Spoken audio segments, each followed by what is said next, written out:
There she Oh, is. gosh, that was more nerve-wracking than going live on the BBC. Hi. Aren't you always amazed when it works? I didn't get my invitation. I was worried. Okay, hi. I think you have to ask me. I don't know. Okay, It's I'm here. confusing. Now, I can see you. Can you see me sort of by the top of my head? Hang on, let me move that. Nice job. Hooray! I'm so excited about this one. Right. I am thrilled today to be joined on our AllBright Instagram Live by the fabulous Emma Barnett. I'm going to do your official intro, Emma. Are you ready for this? Oh, God. She is an award-winning broadcaster and journalist. By day, which is why she's drinking caffeine, she presents the Emma Barnett Show on BBC Radio 5 Live, in which she interviews the key figures who are shaping the debate right now, and at all times, in fact, from the Prime Minister to those who would very much like to be. And by night, if she's not lucky enough, she presents the BBC's flagship current affairs programme Newsnight on BBC Two and the Late Night Woman's Hour on BBC Radio 4. And last year, she published her first book all about periods, which is called About Bloody Time Period. She says that we are far too shy to talk about, complain, and even be honest about periods. And if men had them, we'd never hear the end of it. And they'd probably even take time off work. Now, in 2019, which seems like a blinking lifetime ago, she co-hosted an event with us at our AllBright Club in Rathbone Place to celebrate the release of her book. Emma, thank you so much for joining us. Now, a quick note on housekeeping before her and I get going. Please share your questions through the comments box at the bottom, and we will do our best to whip through them all in 3/4 of an hour. Right. At the moment, you're doing your 3-hour radio show from home. Yes. I know that you have a small child. I have 3 of them at home, and I'm not even attempting a radio show. So Instagram Lives must feel like a walk in the park for you right now, Emma. Although when I couldn't get on at first just now and you were going, where is she? I was going, hello, hello. So yeah, no, it's quite a funny thing. I think it really came home to me the other day when we had Gordon Brown on, and I didn't know I was going to have him on, as is the way sometimes with a 3-hour program. And my team went, right, Gordon Brown's next. And I just took my slippers off. It was a sort of sign of, shit, here's a former prime minister. I better not have slippers on for this. So actually, slippers are also about being quiet when I'm padding around the space, because I'm trying to avoid a 2-year-old while doing a show. Are you dressing like, I know that this isn't, we'll get to the meat and drink, don't worry, but yeah. I'm always fascinated because we're doing these every day. Like, yeah. What's the routine? Are we doing hair, makeup, dresses? Are we in gym kit? What are we doing? Well, I have to put a bra on. That's the rule. Yes, I do too, but that's because my boobs would not be happy if I didn't. Yeah, no, I think nothing serious till a bra is on. That is a rule. And somebody did send me a tweet being like, what do they call their bra? A boulder holder, which I now love as a better name for it. So I don't do makeup or hair really, but I do get dressed. I just don't put shoes on. That's the one big luxury of doing this from home. Plus, for years, people say radio versus television, how amazing, you don't need to get dressed. But of course, it's all on webcam now. Well, that's it. So this is the first time in 7 years of doing radio that I've not had to be in vision, and it is it's a game changer. You're never going back. No, I mean, until lockdown's up, but yes. And then of course we do, thankfully, Newsnight's still coming from a studio, so that's not coming from my bedroom. Yeah. And so try and pick for me one story, if it's at all possible, of the last 6 weeks that's really stuck with you. Who have you had on, or who have you spoken to that was a biggie, not even in terms of their fame or anything else, but just in terms of what happened? Well, I've been keeping a diary actually of the show, because it's so hard to kind of, each week it doesn't change, but it changes all the time, and it's obviously harrowing in one way, but also there's lots of uplifting moments. As an example, you go from talking to someone who's lost their colleague in the NHS, because we had a minute's silence today at 11 o'clock, through to talking to Dame Kelly Holmes about what she's doing fitness, Paul Whitehouse about fishing and wanting to get back onto the water, through to Alan Titchmarsh doing some poetry. I mean, it's all life at the moment. And actually what's funny is, you know, in a kind of weird way, I think one week we had Melinda Gates on, and Margaret Atwood, is that normally those sorts of guests, you know, you really have to get in their diary and take a long time to get in there. But everybody's at home. Yes, it's fantastic. That's why we're able to do 40 Instagram lives in a week with amazing women like you, who normally it would be a nightmare to try and pin down. I agree. So, so that's a silver lining in who we can get to talk to. But and also, you know, it isn't true that everybody's in this in the same way. But what is true is everybody's at home. So there's some commonality with that. And I think you almost more than anyone have this insight, the litmus test, the read on the mood music of the nation. Give us a feel for that in your own words, if you can. I think there's a few things going on. I think, you know, people really want to trust the government. People really want to, they want to feel like if we are all supportive, it will be better. And of course, it's been a strange thing. We haven't had Parliament for 4 weeks. We haven't had a Prime Minister because he's convalescing through no fault of his own.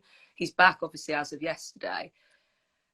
So you have kind of a group of people who, I think you could be supportive of the lockdown and supportive of the measures, but still question whether we're getting it right. And that's a delicate balance at the moment. So we see some people, if you start to ask, why do certain doctors and carers not have the right protective equipment? We see messages come in, stop bashing the government.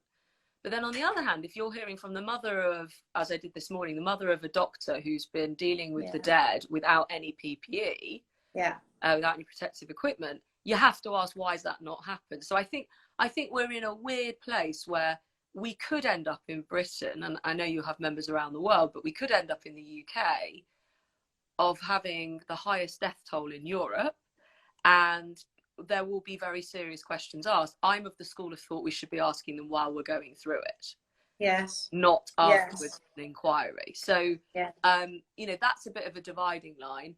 But I think there's a commonality to the way we are at the moment that there isn't usually. We can't even remember words like backstop, which was part of Brexit negotiations.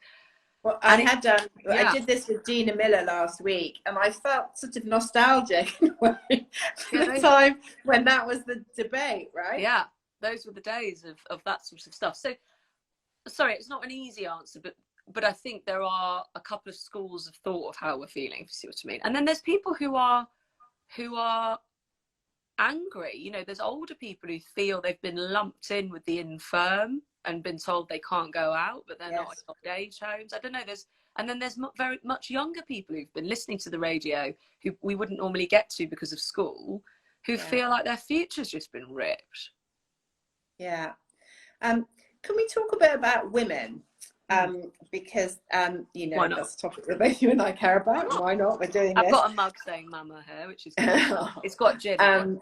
Have you seen your mum, by the way? How is it going with mums? No, I can't see my family. But you know, luckily or unluckily for them, they can tune into a radio. They can hear you. But no, it's crap. Okay, so the meme circulating at the moment and the facts are that countries that are run by female leaders seem to have fared better during this time of crisis. Is that a coincidence? Is there anything that women are doing differently? What do you think? I would take that with a pinch of salt. I think it's, in some ways, it's yes. What was the way that one of the articles put it? That they don't seem to have done anything wrong.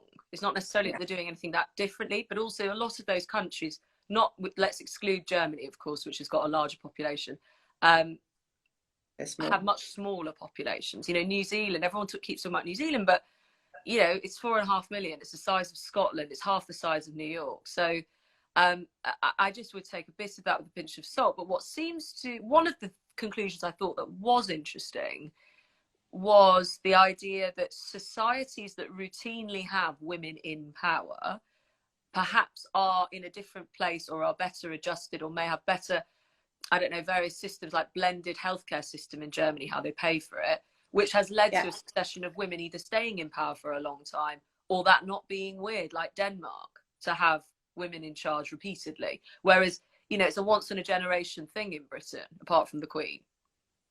Yeah. Are you still, you must still be daily watching Corona briefings. I have to say, I slightly haven't got the stomach for it anymore. But no women from our government, or with one, exception. Yeah, What do you think about that? it was very striking for a long time, and people like Amber Rudd, the former Home Secretary, I remember she tweeted about it quite early on, because we went from, at one point, Justine Greening was Education Secretary, Amber Rudd was Home Secretary, and Theresa May was Prime Minister, with sort of glut of women, and Boris Johnson has been criticised for not just a boys' club, but actually everybody who advises him. It's often who's behind the scenes, also being a man. Priti Patel was then put forward onto the podium, so that did seem to, at that point, I think she's done it twice now, but it was incredibly striking. Yeah. And the decisions that are being made at the moment are so wide ranging, and a lot of them have impact on women across the board, whether that's around home abortions, whether it's around access to IVF, the sort of mixed messaging on the vulnerability of pregnant women, which, pregnant friends of mine have found really scary both ways. What concerns you most, or are you concerned about the impact on women of the crisis?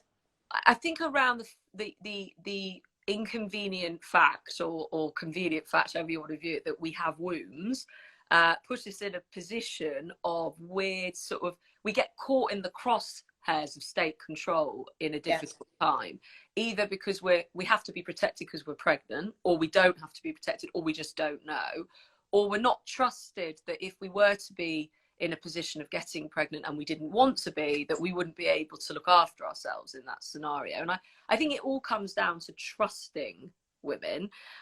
There's some quite outdated rules around, for instance, abortion in this country, that are not in place in other parts of the world. We're much more advanced than parts of America, of course. But just to speak really plainly on this, I wrote a piece where I brought all of that together, because early on there was a very weird U-turn that U-turned again from Matt Hancock around abortion. Majority of abortions in this country happen in the first few weeks, early medical abortions, and you can take a pill at home. And for some time pre-corona, doctors have asked for that to be the norm, that you don't have to go in, and that you can have that in the comfort of your own home. And they then decided to let that happen so that women could get access to healthcare, but also so they didn't put a greater strain. And then it was just reversed, and it was never explained. And then it was reversed again. And I just think it was the perfect storm. But just to talk about IVF, if I may, for 1 minute, having gone through that myself. Yeah. You asked me earlier, and I sort of just gave you today's insight. What's the thing that stayed with me? It's corona related, but it's not corona, which is why it didn't come to mind.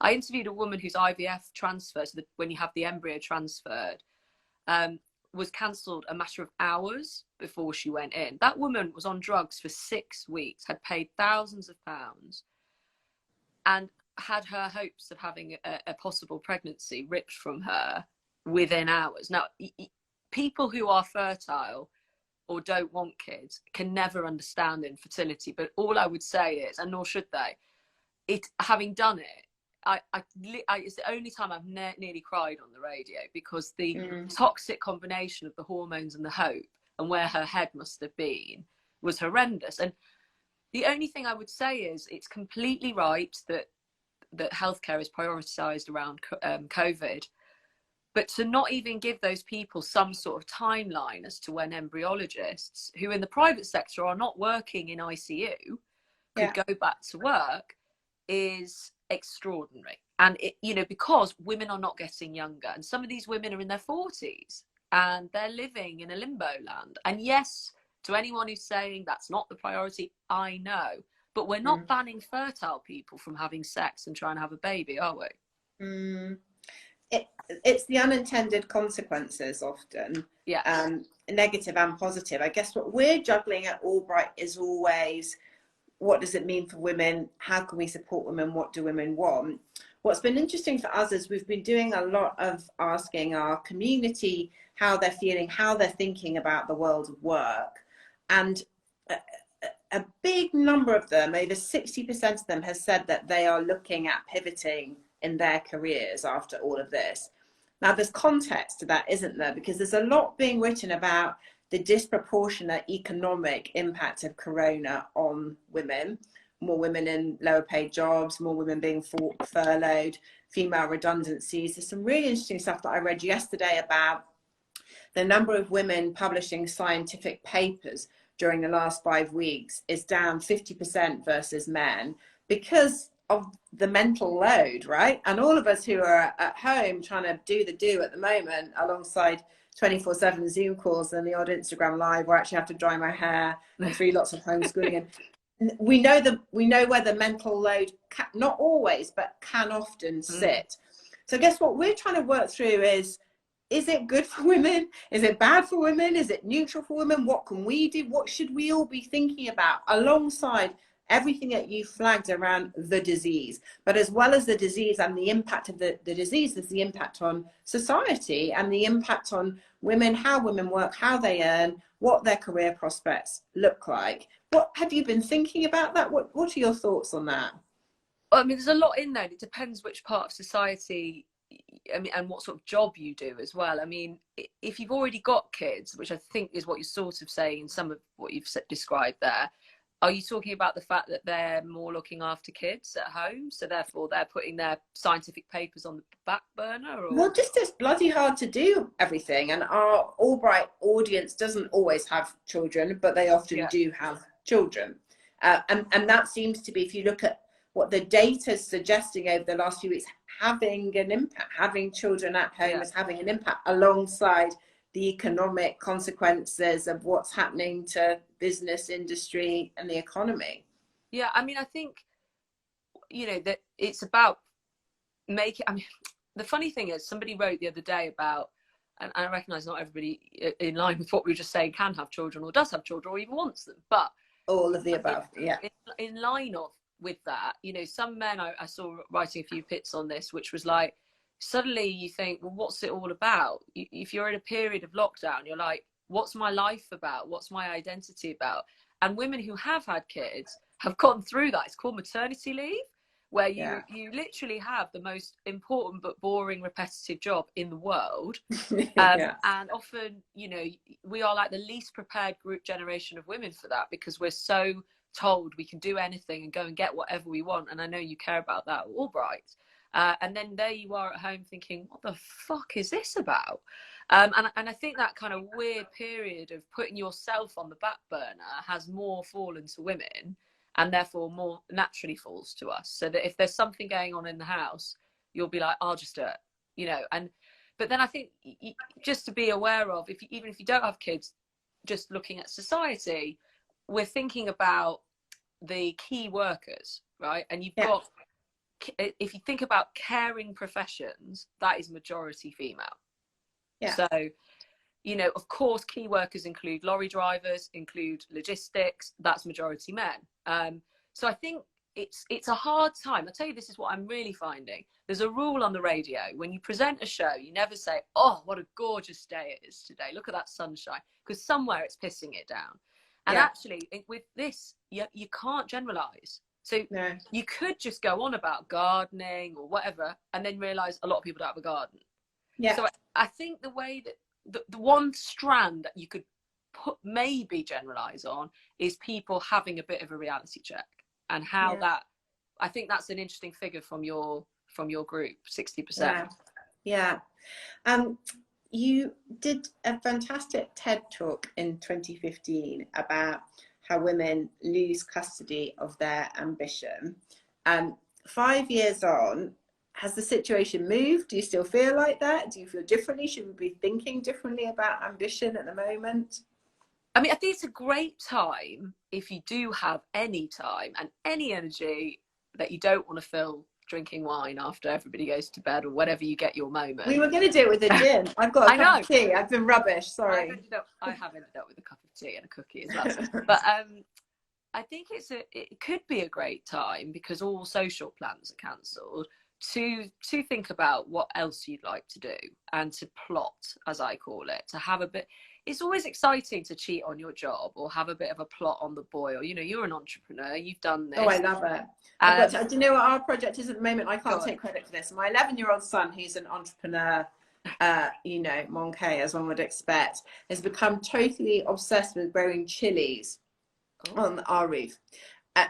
He set up the Urban Chili Company. It's chilies, just 24/7 chilies in this house. Chili pricing, chili delivery, you know, the arbitrage on it's just like, so I'm living his side hustle as a sort of, you know, elderly and arm's length non-exec. Like it's very much his vision. I'm just the advisor. You're not relative to an 11-year-old. Yeah, okay, fair enough. You're not elderly to me. I think, you know, it could be getting, dare I say it, a bit repetitive now to just keep watching Netflix, to keep playing a new game or whatever you've dragged out of the attic to do that you've not done for a while. Maybe you want to fire yourself back up. So in that way, it could be a bit of an opportunity if you get the time. But are you cheating on your? You've got enough jobs without cheating on your job. I'm not practicing what I preach there very much now. and having cheated on my maternity leave by writing a book, I will never do. Well, I don't know if I'll ever have a maternity leave or a period of leave again, but if I were, I wouldn't do that again. So you definitely need to choose the right moment. Shall we talk about the book? Yeah. So it's about Bloody Time Period, published in September of last year. You say you live in a world of oversharing, where we share absolutely everything, but this is the one thing that nobody talks about until you. And you've talked about the moment you mentioned you were menstruating live on air, and your colleagues looked absolutely aghast at being the catalyst to you writing this book. Can you expand a bit more on why periods and your determination to bring the topic of periods into mainstream conversation? I think what's been interesting, basically that moment happened on Sky News. I was with Nick Ferrari, Rachel Johnson, Graham Lasso, the footballer, June Sarpong, the TV presenter. I was with a load of people who are broadcasting naturals. And I just looked down the barrel of the lens and you have to pick a subject each week to debate. And the first company in Britain had offered menstrual leave. And I thought, well, I happen to be having my period right now. It happens to be painful. I'll just bring it up. It's good colour. They looked like they'd vomited and then eaten their own vomit. I mean, it was very weird, the reaction. And then people kept coming up to me, women mainly, but men also got in touch with the radio show and said, my wife suffers or this happens. And, you know, I'm not just talking about if you've got a disease. I happen to have a disease called endometriosis, which I didn't know at the time. But I'm talking about just it being this weird taboo still, that it's utterly unmentionable. I mean, Gloria Steinem, the American 70s, where she did this thing called If Men Had Periods, and she's like, her words are still so true. Like, they'd be standing on the corner of the street going, I'm a 3-pad kind of guy, you know, they'd be bragging, like NASA would have invented the most amazing tampon if men had periods, like all that sort of stuff. And it should be unremarkable, but the reaction every time I've gone near it has been remarkable. So that's what I wanted to look into. And the sort of serious point, apart from the stories in there are hilarious. Women hadn't ever told them before. And there's some really gory ones. There's a whole chapter on period sex. There's all that stuff. And it made me laugh. Because if something's funny, if something's taboo, you can't make people laugh about it as well as be taken seriously. You just can't do anything with it. But the serious point was I felt so ashamed because I didn't get a diagnosis for my own condition for 21 years. And I talk about that. Why? Because you didn't.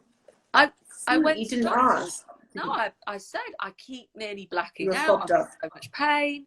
And I was just told, you know, it's unfortunate some women have really painful periods. And it's not a niche disease. A lot of women have it. And 1 in 10, we think. It could be more. And, you know, that's the same number of people who have diabetes. And it has a fraction of the research. So I also felt that the way that women live their lives is still synonymous, moving it away almost from periods, but just that we accept pain as part of our lives. We grin and bear it a lot.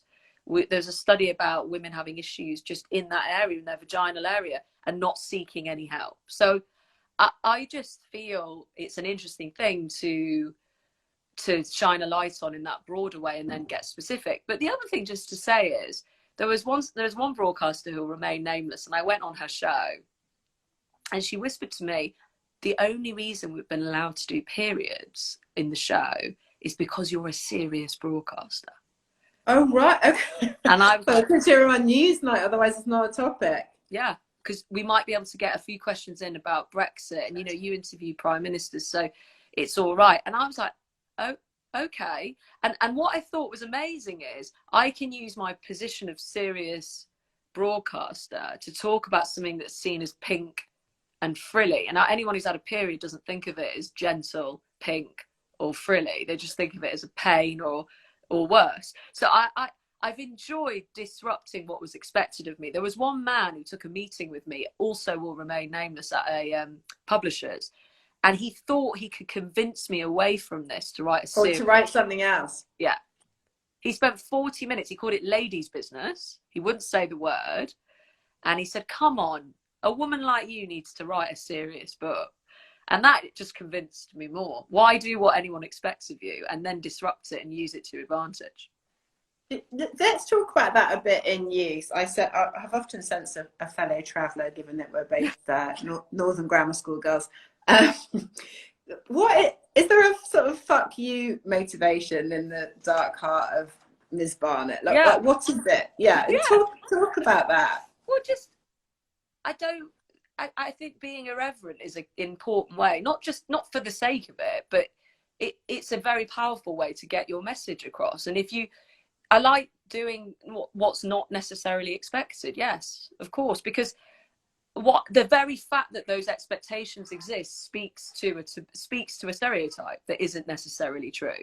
So bucking the trend at all ages is what I hope to do if I can, but only where how will that manifest itself in your 80s, do you think? Oh God, I hate to think. I mean, will I take up finally rollerblading and just utterly? It's the perfect age. Yeah, I don't know. I have to think. You've taught, one of the things I found interesting when I was reminding myself of all the fab things that you've talked about, so many of them are topics that we talk about and think about, AllBright, is about one of the things you felt held you back, not that you've been remotely held back, but when you were younger, was the need to be liked or fear of being disliked. And we addressed that a lot at AllBright, and Anna and I had a book out last year, and that was a chapter in the book, because it's such a thing for women, and I see it with my daughters, but in a very different way to my son, who plows his own urban chili furrow. But the girls are much more focused on popularity and being liked and not upsetting. Talk about that a little bit and your thoughts on that. Well, I think you sort of, when I started work at the Telegraph as you know, I was 24, 25, you know, a newspaper, a newsroom is not the friendliest environment. And I sort of was I was writing about technology as well, so it's the first time I sort of had anyone doing that in the way that I was doing it.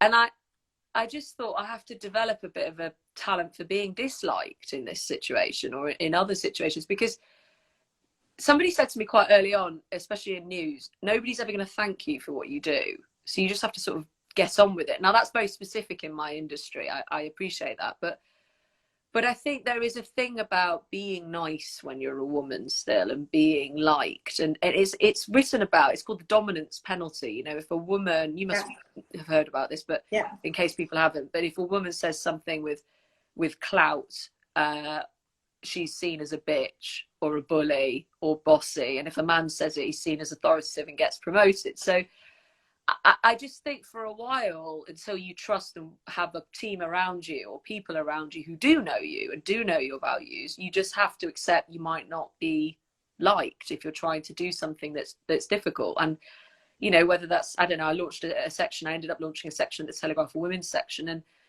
I feel like that was one of the hardest things to do at a paper like that. But I did get the opportunity to do it. I just had to pretty much do it on my own a lot of the time. I ended up having an amazing team. But actually doing it at a paper where people didn't expect it, unlike, let's say, The Guardian, where they had had a women's section for a long time, it was actually more exciting, but more full on with some of the criticism, because you're not preaching to the converted. No. And who do you have around you? Who's your tribe? we at AllBright, as you know, because you've been in neon in the entrance halls to the buildings, we have Sisterhood Works, and that's the name of our podcast series. And we talk and think a lot about that. Sisterhood doesn't always have to be women, but it often is. So at that time, you know, and just to think about that time in my life, I set up my first business when I was 25, and there's no one there, you know, there's no one there. And I think that the thing I found difficult, and Anna and I still joke about me still finding this difficult, is I'm so used to being a good girl and top of the class, and that I kind of want, whatever I'm doing, I want someone to sort of say, yeah, you know, yeah, high fives, you're amazing. Yeah. And really that doesn't happen like at all. So you've got it, because you just take yourself out of a feedback loop, particularly if you're a young woman and you're trying to operate with a game face in a male environment. You're trying to, so who's in the crew? Who's in the crew? My husband's a massive part of my crew.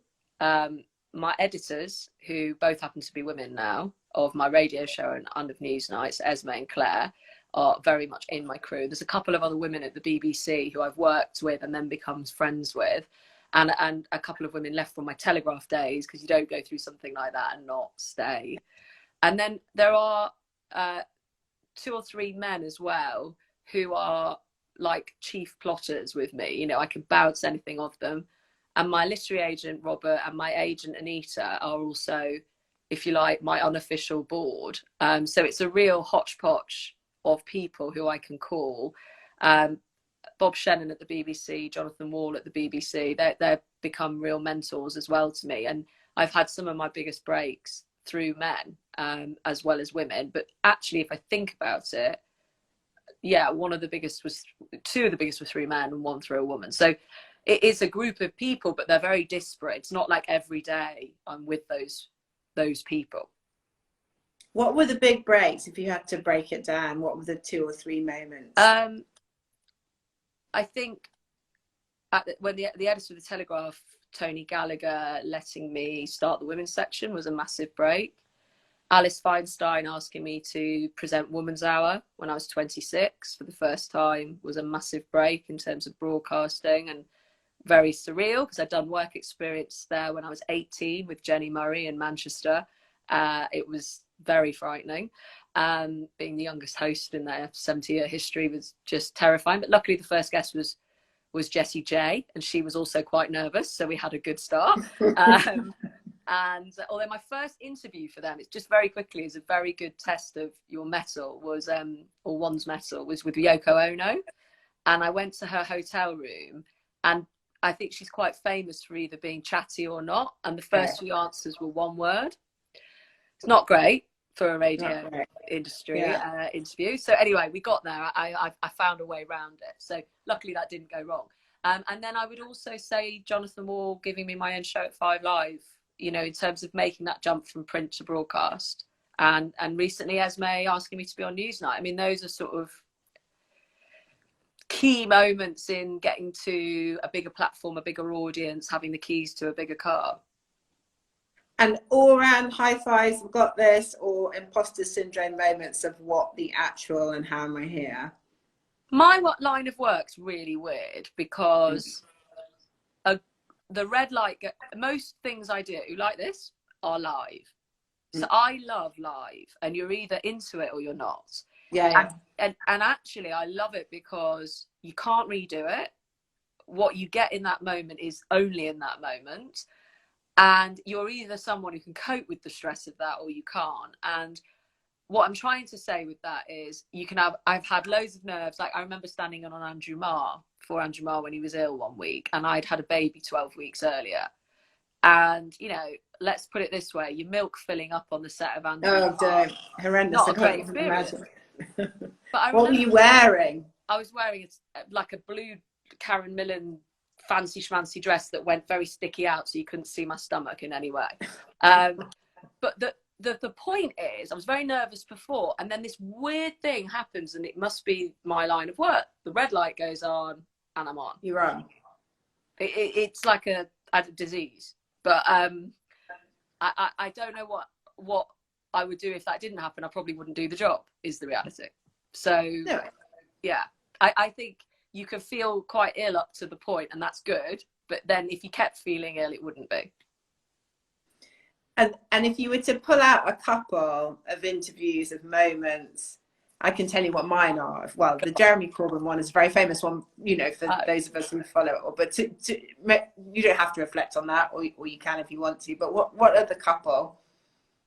Oh, you mean moments in interviews where you're sort of, I mean, yeah, a lot of people do talk to me about, politically, certainly, about that was an interview on Woman's Hour with Mr. Corbyn. It was a few days from the previous, 2 elections ago now. Wanted to be Prime Minister, and he didn't know his figures for a pledge he was announcing on the show that day. The one on a political front, just because we've talked about politics, that I actually always remember a bit more is when the first time I interviewed Theresa May in her office, because no one had spoken to her like a human, really, since she did the biggest gamble and lost that election, got hung Parliament, and she admitted that she cried. And I do remember that, because it was a real moment where you look into someone's eyes and they level up with you. You know, they sort of, like you're asking me about very personal things, like, is the Prime Minister, and you're sitting in her office. So I also remember I'm not just saying this because I'm talking to AllBright and all the things you do for women, but the part of the interview that will always be on the cutting room floor, because that was the bit that went viral and everybody took, if you like, as the clip, is when I asked her, is she a feminist? And at the time, she'd done a deal abortion, anti-same-sex marriage, anti all things that are associated with the equality movement. And it was a very awkward moment, because she basically said yes. And then I said, well, why did you get into bed with the DUP and pay them for the pleasure? It's a very awkward moment. So, I mean, that politically, those are some of the ones that come to mind. I mean, there are others. What's next for you then, through all of this? Can you see a next? What happens? Do you keep doing this? This is great. Then I'm going to pass on the references to AllBright has very broad tentacles, you know, Emma. I might work for a new chili company on the roof of I mean, he's a tough interviewer, I'm telling you. Do you know a lot about chilies? Because my knowledge is... No, sadly not. I know. I think at the moment, having a radio program and a TV show like the ones that I do are you know, and they're still relatively new in some ways. You know, they are a huge challenge to get right and keep making, you know, an important mark and holding people to account and having a laugh with people as well. And I think those are the things that I am focused on. I mean, if I'm honest, of course, there's other shows you could think of that are nice to do, and you know, we can do that, but I don't think that I'll always be necessarily fully only doing broadcasting. I would like to set up a business at some point. I would like to flex that muscle and create something. I don't know what that is yet, but I think the days of doing the same thing for 30 years in any line of work are gone. Now, we had lots of questions, which I've managed to not have enough time to properly look at, but let's do 5 minutes of looking at some of these. I think there's a set of questions around periods and periods in the workplace. How do you talk to managers, co-workers about periods? What are mistakes made? So there's sort of set of period questions. I think there seemed to be quite a lot around pivoting, which is, maybe we take that one first, because that's kind of where we got to a bit, or not suggesting that you're pivoting tomorrow, but what should women do right now? What are we seeing? What are you seeing? So maybe we take those couple of things before I let you get on with the rest of your life. So I guess to sort of riff on what we see at AllBright, a lot of it is executive women in full-time jobs thinking about becoming freelancers, consultants, starting their own business, becoming more creative. People are obviously being impacted by the fact that you and I are doing all this stuff from home, and that changes your vision a little bit, inevitably, about what work and a job looks like. So all sorts of different things, as well as women doing that thing, women and men, but women are the ones that we talk to and hear about the most, of what the fuck is the point? You know, what's it all about? Which we're all doing to some extent, and wanting, I think, connection with meaning more than ever.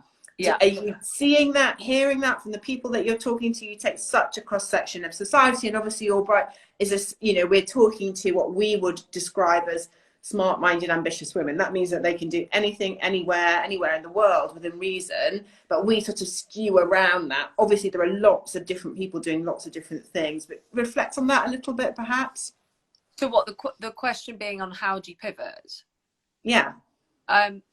Well, I think it's really good if you can get up really early in the morning before your day starts and have a bit of time to actually think about things and have a notebook and write down, like try and have a discipline. If you're trying to come up with an idea, I mean, for something different, if you actually have an idea, making that happen slightly different. But I was trying to think about if you didn't, and make a list of things you'd like to happen and then work backwards as to what your action points could be. And I think if you even could just do one of the things a day, like let's say it's just one email to one person about the idea, to try and set yourself really manageable goals.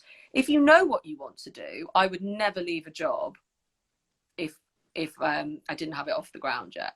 I would cheat until all avenues. Yeah, because you got, most people are not in a position where they don't have to earn. So you don't want the extra pressure. I mean, you'd be better to advise people on. Oh, for sure. I mean, we talk about that a lot in our book, which is don't leap until you're ready. And one of the things that I think women really need to do is to work out the financial consequences of entrepreneurialism, because it's a hits business, right? And if you don't have that hit, then there can be some very tough years, and that might be fine. But planning is everything. Otherwise, you end up in a mess, and thinking about that in the round. And Anna talks about that in our book. Obviously, she had this incredibly serious, important job as CEO of Hearst and the corner office and the whole 9 yards. And she left to run away and join the circus with me, where I haven't earned a proper salary since, only for 2 years out of university. Is very different. So be ready and be real about what that means for you, and talk about money and think about money and think about what that means for you before you leap. Periods at work, talking about periods, ways to do it, ways not to do it, for women who are trying to find the right language, who are struggling. What should they do?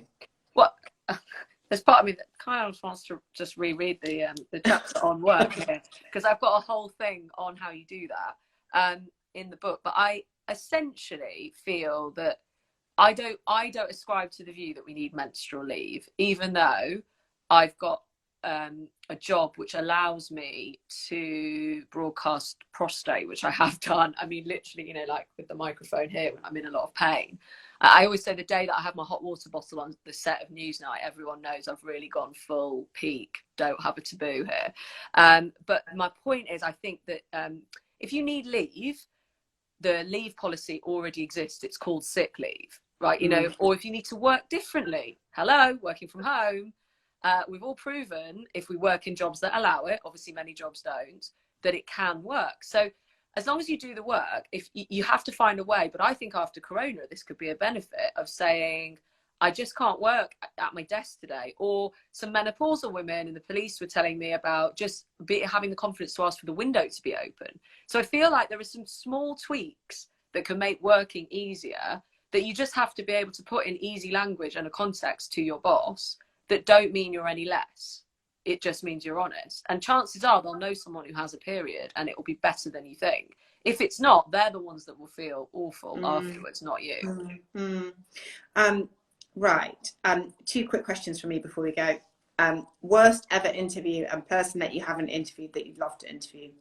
Oh, good questions. Thank you. It went a bit wrong.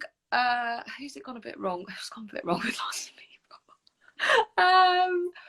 Oh my gosh, worst interview.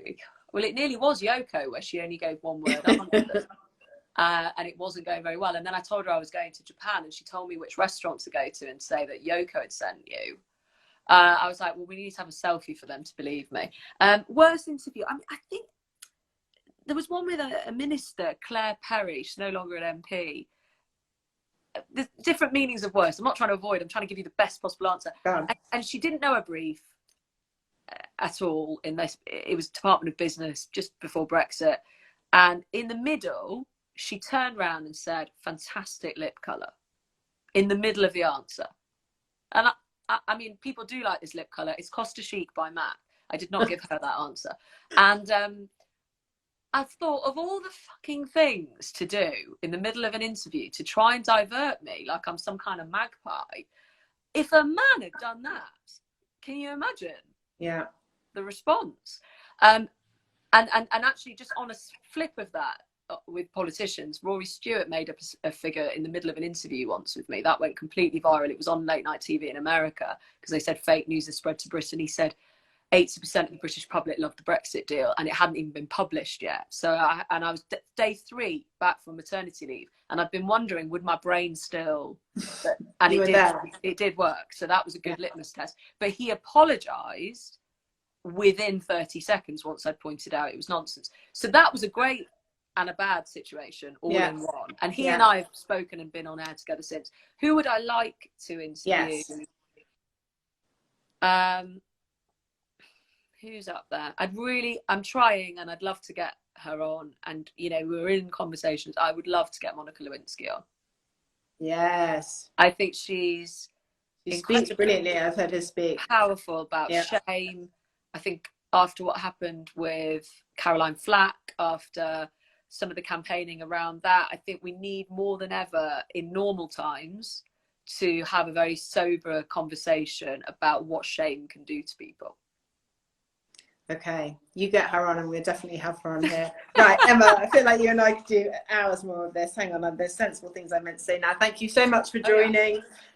What a pleasure. Now, don't forget to sign up to AllBrightCollective.com for a full listing of events.